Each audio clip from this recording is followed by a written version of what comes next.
The year was 1832. Late summer heat settled heavily over the plantations of the American South. In a quiet rural district of Louisiana, the DuPont estate stood like many others of its time. A large wooden house surrounded by acres of cotton fields, slave quarters sitting in distant rows behind the main residence. To travelers passing along the dirt road, the property appeared ordinary. But on the morning of August 14th, something deeply unsettling began to circulate among the nearby farms. Word spread that the master of the DuPont estate had been found dead inside his own home. The man was known locally as Henri DuPont, a plantation owner whose name appeared frequently in land registries and trade records throughout the parish. He had inherited the property from his father and maintained a strict reputation among neighboring landowners. Those who worked the fields under his control knew him differently.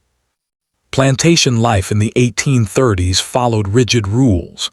Every day began before sunrise. Workers were counted, assigned to rows, and watched carefully by overseers who reported directly to the house. Among the enslaved workers living on the property was a woman named Phillis. Historical documents describe her only briefly. Age uncertain, listed in estate records as being in her early 30s, mother of one child, a young daughter believed to be around 12 years old at the time. Beyond these sparse details, very little was written about her.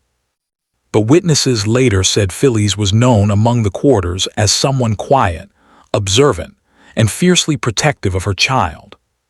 For years, her life followed the same rhythm shared by countless others forced into labor across the region: work in the fields during the day, return to the quarters at night, meals cooked over open fires, conversations whispered under dim lantern light.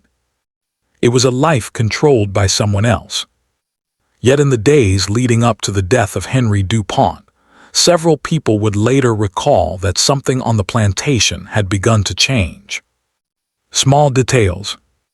A tense exchange scene between the master and Phillis near the kitchen yard. A young girl running back toward the quarters in tears one evening. A servant inside the house who claimed to hear raised voices late at night. None of these moments seemed important at the time. But after August 14th, each memory would be repeated again and again to investigators. Because inside the DuPont house that morning, Henri DuPont was discovered lifeless in his study. The discovery was made by a domestic servant who had entered the room shortly after sunrise. The door had been partially open, papers scattered across the desk, a chair pushed backward as if someone had stood up suddenly. The servant ran outside immediately, shouting for help. Within hours, neighbors arrived on horseback. A local physician examined the body. Shortly afterward, the parish sheriff was called to the property.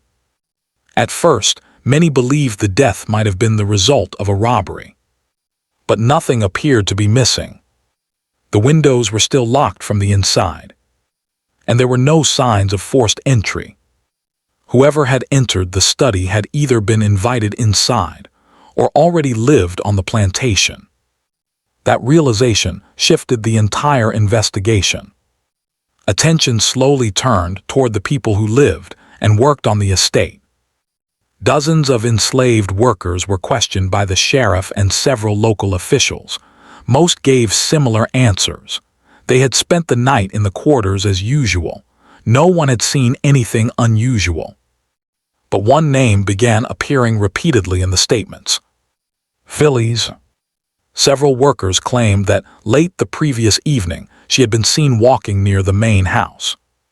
Another person said they had heard her arguing with someone not long before midnight.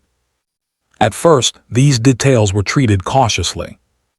Plantation investigations during that era were rarely fair or thorough when enslaved people were involved. Still, officials continued asking questions. And as the sheriff moved through the quarters speaking with witnesses, another detail slowly surfaced. It involved Phillis's daughter. According to two women who shared the same cabin, The girl had returned to the quarters earlier that evening, visibly distressed. She refused to explain what had happened, but stayed close to her mother for the rest of the night. The sheriff noted the statement carefully, because by mid-afternoon, Phillis herself had not appeared for field work. Instead, she remained inside the small cabin she shared with her child. When deputies approached the door, they found her sitting quietly inside. She did not attempt to run. She did not deny entering the main house the previous night. But what she told investigators next would transform the case from a simple death investigation into something far more complicated. A claim that reached into the darkest realities of plantation life. A claim involving her daughter and the master of the estate. If you appreciate detailed investigations like this, you're watching the Ancestral Secrets. Subscribe and join us for more real case deep dives. According to the statement recorded later that evening, Phillis told the sheriff that she had gone to the main house after learning something had happened to her child. Something she said the girl had been too frightened to explain at first, but eventually did. The accusation she described was one that plantation authorities rarely documented openly. Yet the sheriff wrote down every word. Because if the statement was true, the death of Henri DuPont might not have been a robbery, or even a simple crime. It might have been the desperate reaction of a mother who believed her daughter had been harmed inside the very house that controlled their lives. From that moment forward, the investigation would no longer focus only on how the master of the plantation died. It would also begin to examine what had happened inside the DuPont house the night before, and why Phillis believed she had no other choice but to confront the man who owned everything around her, even the lives of the people living on his land. The sheriff ordered Phillis taken into custody before sunset. But as the case began to spread through the parish, people quickly realized that this was not an ordinary investigation. Because if Phillis's claim proved true, the death of Henri DuPont would expose something far more disturbing than a single violent night. It would reveal the hidden realities that had long existed behind the doors of plantations across the South. And the difficult question authorities now faced was simple. Was this murder, or something closer to justice, in a system where justice rarely existed at all? The sun had already begun to fall behind the cypress trees when Phillis was escorted from her cabin to a small holding room near the parish office. Word had traveled quickly through the district. By nightfall, several local officials had gathered to hear what the enslaved woman claimed had happened inside the DuPont house. Such claims were rarely taken seriously, but the circumstances surrounding Henri DuPont's death left investigators with little choice but to listen carefully. The sheriff began by asking simple questions. Where had she been the previous evening? Why had witnesses seen her near the main house? And what exactly had led her there so late at night? Phillis answered slowly. Her voice, according to the notes later recorded in the parish ledger, remained calm. She explained that her daughter had returned from an errand earlier that evening, deeply shaken. The girl had been sent to the house to deliver a basket of laundry, something she had done many times before. Servants and children from the quarters were often called to carry supplies between the cabins and the kitchen yard. But that evening, something had been different. When the girl returned, she refused to speak at first. Several women inside the quarters noticed her trembling and asked what had happened. She remained silent until Phillis pulled her aside inside their cabin. Only then did the child begin to explain. What she described, according to Phillis, involved the master of the house himself. The details were not written clearly in the official report, but investigators noted that the girl claimed DuPont had attempted to harm her while she was inside the house. Whether the sheriff believed the claim immediately remains unclear. Records from the time suggest that accusations made by enslaved people against plantation owners were rarely pursued in full. But the death of Henri DuPont meant the situation could not simply be dismissed. Phillis told the sheriff that after hearing her daughter's story, she waited until nightfall before walking toward the main house. She said she intended to confront DuPont directly. It was a dangerous decision. Plantation rules were strict. Enslaved workers were not permitted near the house after dark unless ordered there by the overseer. Yet witnesses confirmed that someone matching Phillis's description had indeed been seen walking toward the yard sometime after midnight. Inside the house, most of the domestic servants had already retired for the evening. Only a single lantern remained burning in the study. According to Phillis's statement, she knocked on the door before entering. DuPont was still awake. What happened next would become the central question of the entire investigation. Phillis told officials that she demanded to know what had happened to her daughter. At first, DuPont reportedly denied the accusation. Then the conversation turned into an argument. No one else was present in the room. No servant claimed to have heard the full exchange. The walls of the large plantation houses were thick, and most workers avoided the study area at night. What investigators knew for certain was only what they found afterward. A chair pushed backward, documents scattered across the desk, and signs that a struggle had taken place. Phillis admitted that the confrontation had become physical. She said DuPont attempted to force her out of the room when she refused to leave. What followed occurred quickly. The exact sequence of events would remain debated for years. Phillis claimed that during the struggle, DuPont was fatally wounded.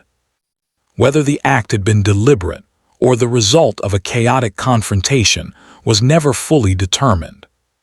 The sheriff wrote in his report that Phillis did not attempt to flee afterward. Instead, she returned directly to the quarters. There she remained with her daughter until deputies arrived the following day. This detail puzzled investigators.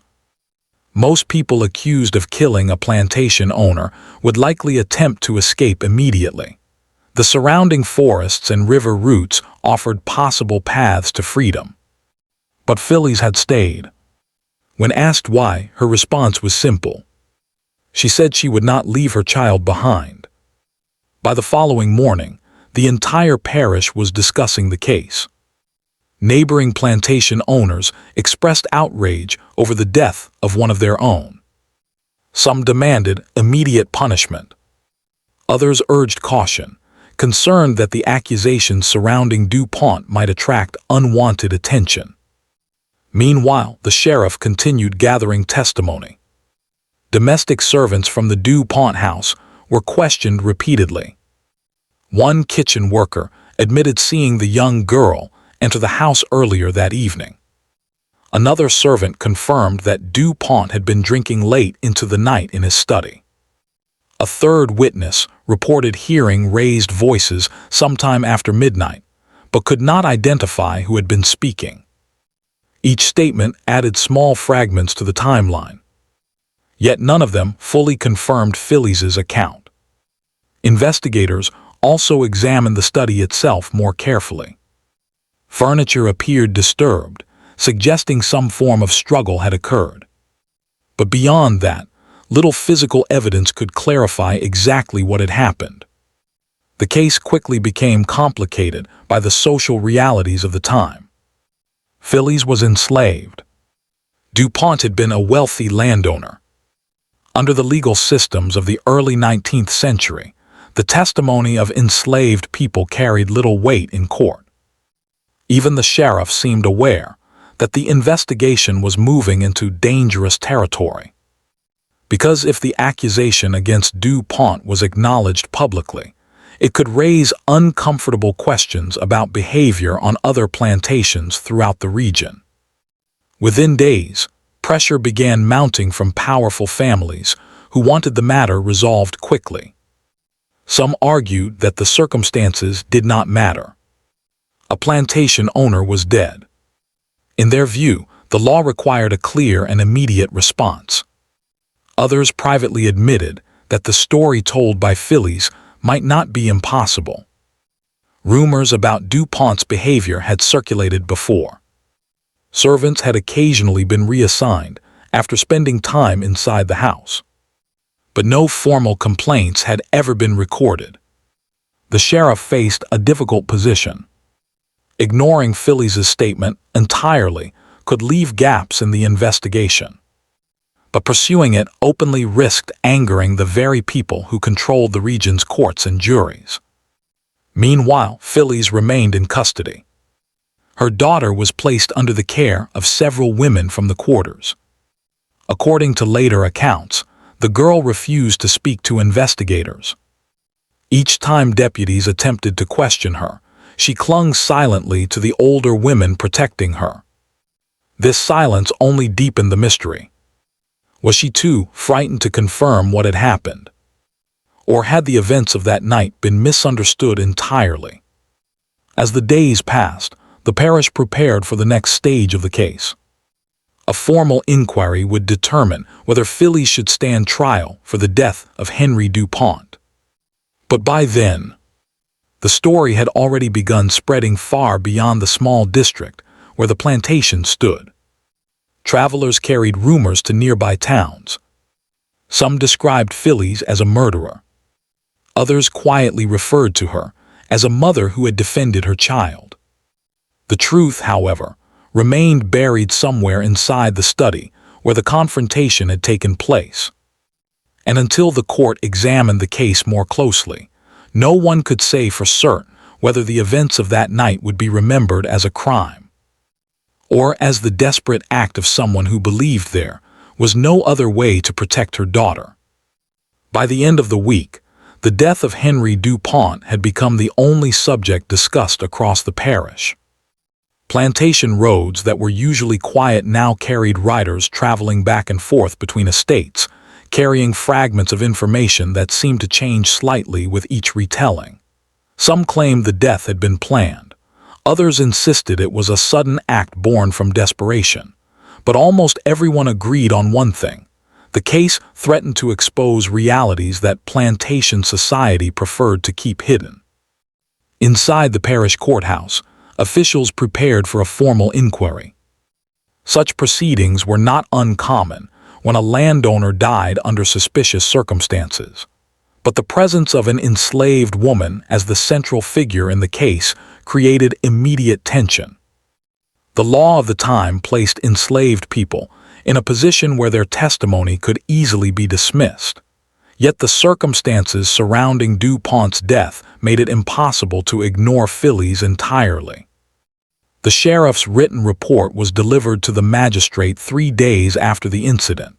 It included statements from several witnesses, descriptions of the study where the confrontation had occurred, and Phillis's own account of why she had gone to the house that night. The magistrate read the document carefully.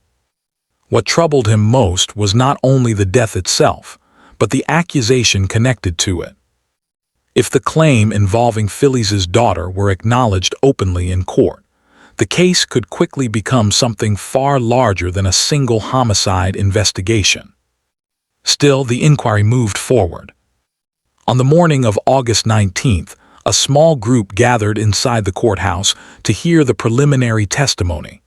Plantation owners sat near the front of the room, their expressions controlled but tense. Several townspeople filled the benches behind them, whispering quietly as officials organized their notes. Phillis was brought into the room under guard. Witnesses later described her as composed, though clearly exhausted. The days spent in confinement had left visible signs of strain, yet she remained calm as the magistrate began asking questions. The sheriff was the first to speak. He summarized the discovery of the body, the condition of the study, and the timeline that investigators had reconstructed from witness statements. According to his report, DuPont had last been seen alive late in the evening inside his study. servants confirmed that no visitors had arrived at the house that night. The only person known to have entered the room after midnight was Phillis. The magistrate then asked her to describe her actions in her own words. The courtroom became completely silent. Phillis repeated the account she had given earlier to the sheriff. She explained that her daughter had returned from the house frightened and unwilling to speak at first. When the child finally described what had happened, Phillis said she felt she had no choice but to confront the man responsible. Her voice reportedly remained steady as she spoke. She did not attempt to deny entering the study. She did not deny that the confrontation had become violent. But she insisted that everything that followed had happened during a struggle that began when DuPont tried to force her out of the room. At several points during her statement, murmurs spread through the courtroom. Some listeners appeared skeptical. Others seemed deeply unsettled by the accusation itself. When the magistrate asked whether anyone else had witnessed the confrontation, Phillis answered simply that they had been alone. This answer created a difficult problem for the court. Without a witness, the events inside the study depended almost entirely on her account. Yet the physical evidence in the room suggested that some form of struggle had indeed taken place. The magistrate ordered several servants from the DuPont household to testify next. One by one, they described the final evening before the incident. A kitchen worker confirmed that Phillis's daughter had been sent to deliver laundry to the house shortly before sunset. Another servant admitted seeing the girl leave quickly a short time later, though she could not explain why. A third witness stated that DuPont had been drinking heavily that evening and had dismissed most of the household staff earlier than usual. None of these details proved the accusation made by Phillis. But together they painted a picture of a night when the house had been unusually quiet, leaving DuPont alone inside his study for several hours. The magistrate then asked about the girl herself. Deputies had attempted to question her during the previous days, but she had refused to speak directly to investigators. The women caring for her in the quarters reported that she remained frightened and rarely left their side. Because of her age, the magistrate decided not to force her testimony during the initial hearing. This decision angered several plantation owners present in the courtroom. They argued that the girl's statement might confirm whether Phillis had fabricated the accusation as a defense. But the magistrate insisted that a frightened child would not provide reliable testimony under pressure. As the hearing continued, the investigation began to widen beyond the events of that single night. Several servants were asked about DuPont's behavior in the months leading up to his death. Most answered cautiously. One older domestic worker admitted that young girls from the quarters were sometimes called to the house for small errands after dark. Another said that some servants avoided being alone with DuPont whenever possible, though she offered no further explanation. These statements were carefully recorded, but rarely discussed openly in the courtroom. Each one hinted at something that everyone present seemed reluctant to address directly. By the afternoon, the magistrate paused the proceedings to review the evidence presented so far. The facts remained limited but troubling. A plantation owner had died during a confrontation inside his own home. An enslaved mother admitted to being present during the struggle. And the conflict appeared to have begun because of an accusation involving a young girl who was too frightened to speak. The court now faced a difficult decision. Under the law of the time, the death of a landowner could easily lead to a swift and severe punishment for the accused. But the circumstances described in the testimony raised questions that could not simply be ignored.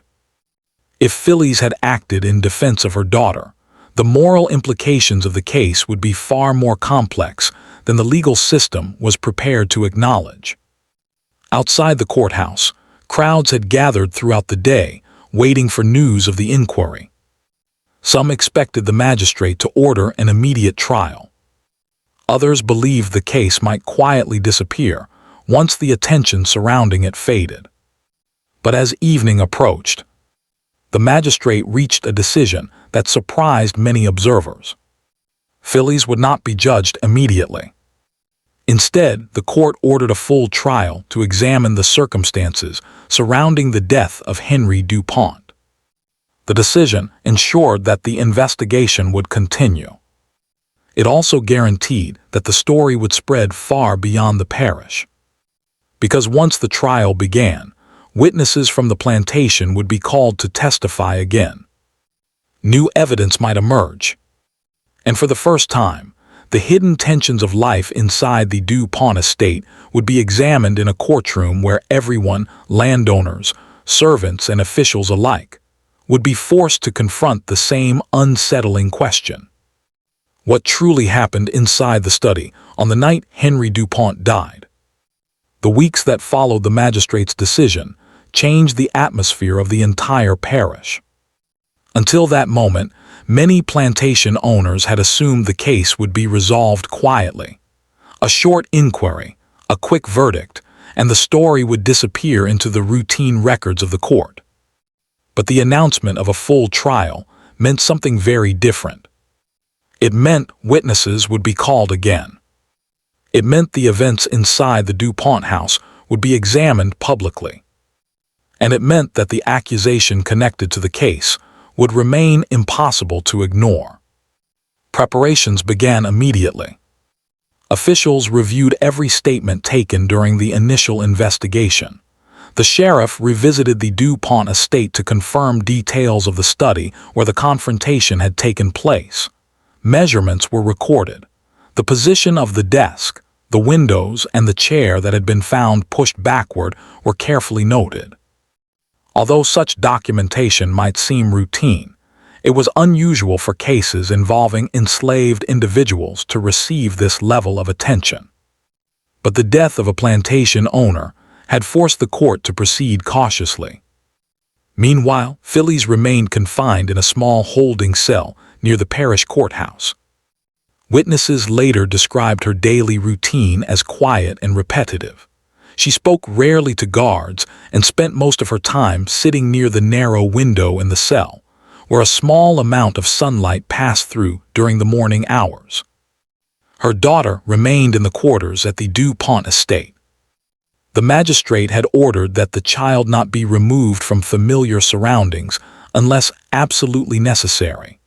Several women from the plantation took turns caring for her, ensuring that she remained away from the growing crowds of visitors who occasionally traveled past the property hopping to glimpse the place where the incident had occurred. During these weeks, rumors multiplied. Travelers passing through nearby towns carried different versions of the story. Some described Phillis as a dangerous criminal who had planned the confrontation. Others portrayed her as a desperate mother forced into an impossible situation. Each retelling seemed to add new details that investigators themselves had never confirmed. The sheriff grew increasingly frustrated by these stories. In his view, the case remained simple in one sense and complicated in another. He knew that Phillis had entered the house. He knew that DuPont had died during a struggle in his study. But everything else, the reason for the confrontation, the sequence of events during the struggle, and the truth behind the accusation involving the young girl, remained uncertain. As the trial date approached, attorneys representing the DuPont estate began preparing their arguments. They intended to emphasize one central fact. Regardless of the circumstances described by Phillis, the death of Henri DuPont had occurred inside his own home. Under the law, they argued, this alone demanded severe consequences. But the magistrate had already indicated that the case would not be judged on a single fact. He wanted the court to hear every piece of available testimony before reaching a conclusion. When the trial finally opened in early September, the courthouse filled long before the proceedings began. Plantation owners sat in the front rows again, their presence signaling how closely the region's elite were watching the outcome. Behind them, townspeople gathered quietly, eager to hear details that had been circulating for weeks in rumors and speculation. Phillis was brought into the courtroom under guard once more. Observers noticed immediately that she appeared thinner than during the earlier inquiry, but her composure remained unchanged. The trial began with a review of the investigation. The sheriff described the discovery of the body, the condition of the study, and the evidence suggesting that a confrontation had taken place inside the room. A physician who had examined DuPont's body confirmed that the fatal injury occurred during a physical struggle at close distance. He explained that the position of the wound suggested movement from both individuals at the moment it happened. This detail became important. If the injury occurred during a chaotic struggle rather than a deliberate attack, the interpretation of the event might change. Next, the court heard testimony from several domestic servants who had been present in the house on the night of the incident. Their statements remained cautious. One servant repeated that the young girl had been sent to the house earlier that evening. Another confirmed hearing raised voices sometime after midnight, though the exact words could not be distinguished. A third witness described seeing Phillis approach the house later that night, but admitted she had not followed her inside. Each piece of testimony added another fragment to the timeline, but none provided a complete picture.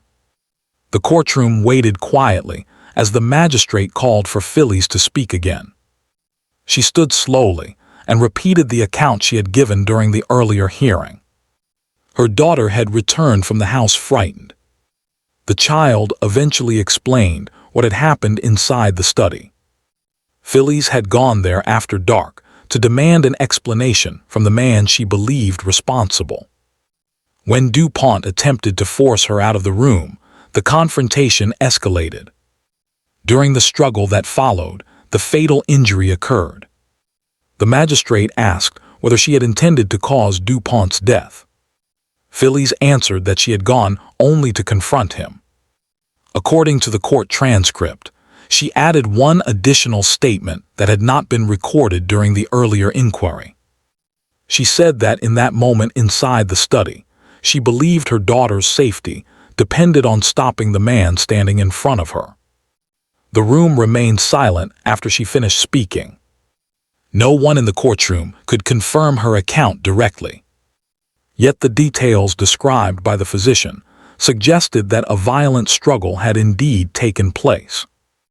Attention then turned again to the most difficult witness in the case, Phillis's daughter. For days, court officials debated whether the child should be brought into the courtroom. Some believed her testimony might clarify the accusation that had started the confrontation. Others argued that questioning a frightened 12-year-old in front of a crowded courtroom could cause further harm. In the end, the magistrate decided that the girl would speak privately to the court rather than before the full audience. The room was cleared of spectators as she was brought inside. Only the magistrate, the sheriff, and several court clerks remained present to record her words. When the doors finally opened again nearly an hour later, those waiting outside immediately sensed that something important had happened. The magistrate's expression had changed. He returned to the bench and quietly instructed the court that the child's statement would be entered into the record, but not repeated publicly in full. This decision caused immediate confusion among the spectators.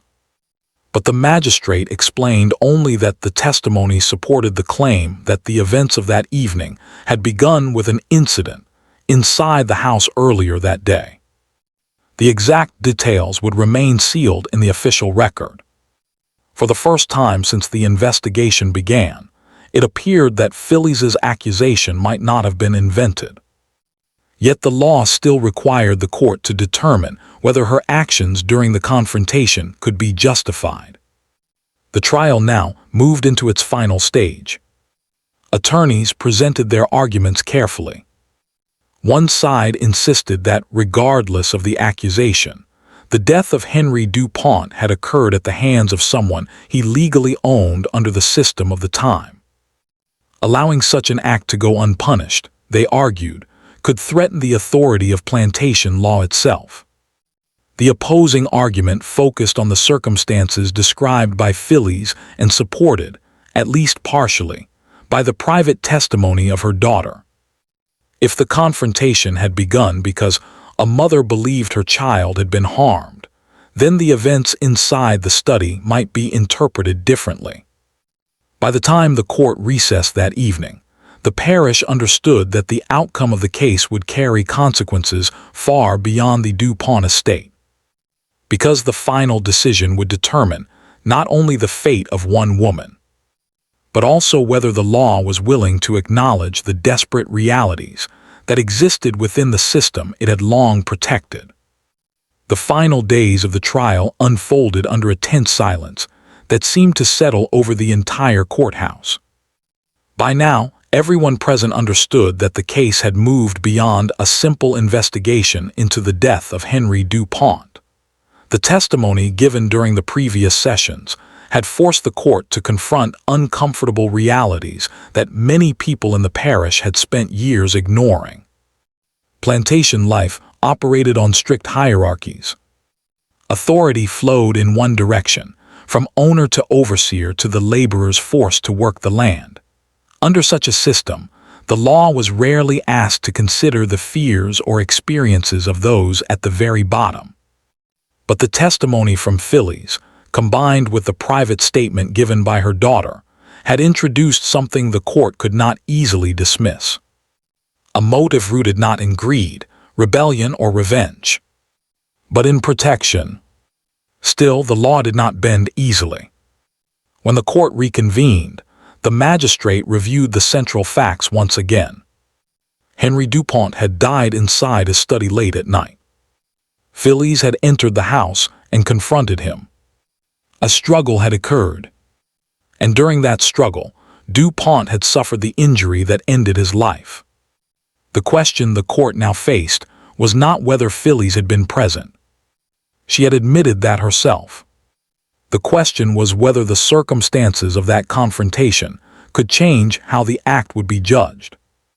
Several plantation owners present in the courtroom had grown increasingly restless during the trial. To them, the situation threatened to create a dangerous precedent. If the court allowed the explanation offered by Phillis to influence the verdict, they feared it might encourage challenges to the strict authority that maintained order across the region's plantations. Their concerns were not hidden.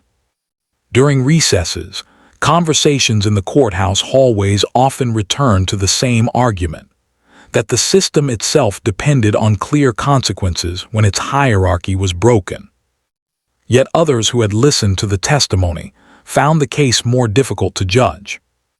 Some of the domestic servants who had spoken during the trial remained in the courtroom for the final session. Their quiet presence reminded everyone that the story had begun not with the death of a plantation owner, but with the frightened return of a child from the main house.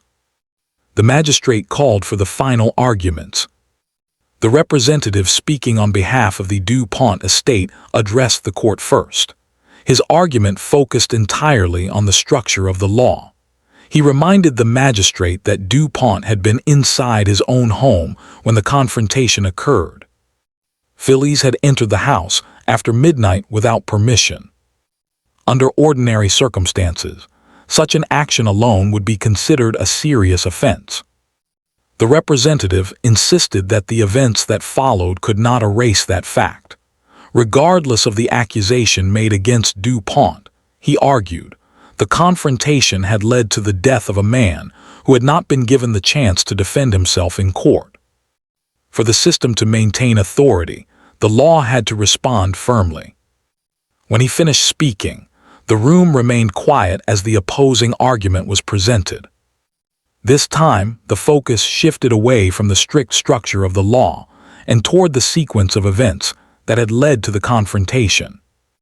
The court was reminded that the struggle inside the study had not occurred in isolation. Earlier that evening, a young girl had entered the house alone. Her statement, given privately to the magistrate, had confirmed that something had happened inside the study that left her deeply frightened. Phillis, according to her testimony, had acted after hearing that account. The argument concluded with a single observation. If the court chose to ignore the circumstances that led to the confrontation, it would be judging the final moment of the story while refusing to acknowledge how that moment had begun. The magistrate listened without interruption. When both sides had finished, he ordered the courtroom cleared for several hours while he reviewed the testimony and legal precedents that applied to the case. Outside, small groups gathered beneath the trees surrounding the courthouse. People spoke in low voices, repeating fragments of the trial they had heard during the previous days. Some predicted a harsh sentence. Others believed the unusual details of the case might lead to a different outcome. As evening approached, the courthouse doors opened once again. The magistrate returned to the bench and called the room to order. His decision would be recorded later in the parish ledger, but those present that day remembered the careful way he explained his reasoning before announcing the final judgment. He began by acknowledging that the law of the time placed clear authority in the hands of plantation owners. That structure, he said, was not being questioned by the court. However, the evidence presented during the trial had established several facts that could not be ignored. A confrontation had occurred. The fatal injury had taken place during a struggle rather than a planned attack. And the events leading to that confrontation involved a claim made by a young girl whose testimony, though private, supported the explanation given by her mother. Because of these circumstances, the magistrate ruled that the death of Henri DuPont had occurred during a violent dispute rather than a premeditated act. The court therefore chose not to impose the most severe punishment available under the law. The decision shocked many of the plantation owners present in the room. Some had expected an immediate and irreversible sentence. Instead, the ruling reflected the unusual complexity of the case. Phillis would remain under the authority of the court, and her future would be determined through arrangements involving the DuPont estate and the parish administration. The exact terms of that decision would later disappear from the surviving records. Historians examining the case decades afterward found only fragments describing what happened next. Some accounts suggest that Phillis was eventually removed from the DuPont property and transferred to another estate. Others claim that she remained in parish custody for some time before being relocated. What became of her daughter is even less clear. But one fact remains certain. The death of Henri DuPont had forced a small courtroom in rural Louisiana to confront a story that exposed the hidden tensions within plantation society. For a brief moment, the rigid system that governed the region had been forced to examine the actions of a woman who claimed she had acted to protect her child. The official records closed the case without further explanation. Yet long after the courthouse emptied and the plantation fields returned to their usual routines, the story continued to circulate in quiet conversations across the parish. Some remembered it as a crime. Others remembered it as the desperate stand of a mother in a world where few protections existed for people like her. And because so many details of the case disappeared with time, one question has remained difficult to answer with certainty. What truly happened inside the study on the night when Phillis DuPont walked into the house and confronted the man who controlled every part of her life? In the months after the court delivered its decision, life in the parish slowly returned to its familiar rhythm. The fields surrounding the DuPont estate were harvested as they had been every year before. New overseers were appointed. The house where Henri DuPont had once lived remained standing, its doors opening and closing each day as workers moved in and out carrying supplies, ledgers, and equipment. To outsiders, the plantation looked unchanged. But among those who had witnessed the trial, the memory of the case remained difficult to forget. People spoke about it quietly. In the kitchens of nearby homes, in the corners of small-town shops, and along the dusty roads connecting one estate to another, fragments of the story continued to circulate. Some insisted that the court had shown unusual restraint. Others believed the ruling had been an uncomfortable compromise, one that allowed the legal system to avoid confronting the deeper questions raised during the trial. Officially, the case was closed. The parish records contained only a short summary of the proceedings. Henri DuPont's death was recorded as the result of a violent dispute that occurred within his home. Phillis's role in the confrontation was acknowledged, but the final decision stopped short of delivering the harshest punishment available under the law of the time. Beyond those lines, the record said very little. What happened to Phillis after the trial remains uncertain. Some historical accounts suggest that she was eventually removed from the DuPont estate and transferred elsewhere within the region. Others claim that the parish authorities arranged for her to be relocated quietly, far from the plantation where the incident had taken place. There are even suggestions that the court hoped distance would prevent the story from spreading further. Her daughter's future is even harder to trace. The surviving documents rarely mention the child again. In plantation records of that era, the lives of young enslaved children were often recorded only briefly, if at all. Names appeared on ledgers and disappeared just as quickly when families were moved, sold, or reassigned to different properties. For historians trying to reconstruct the truth years later, these gaps created a frustrating puzzle.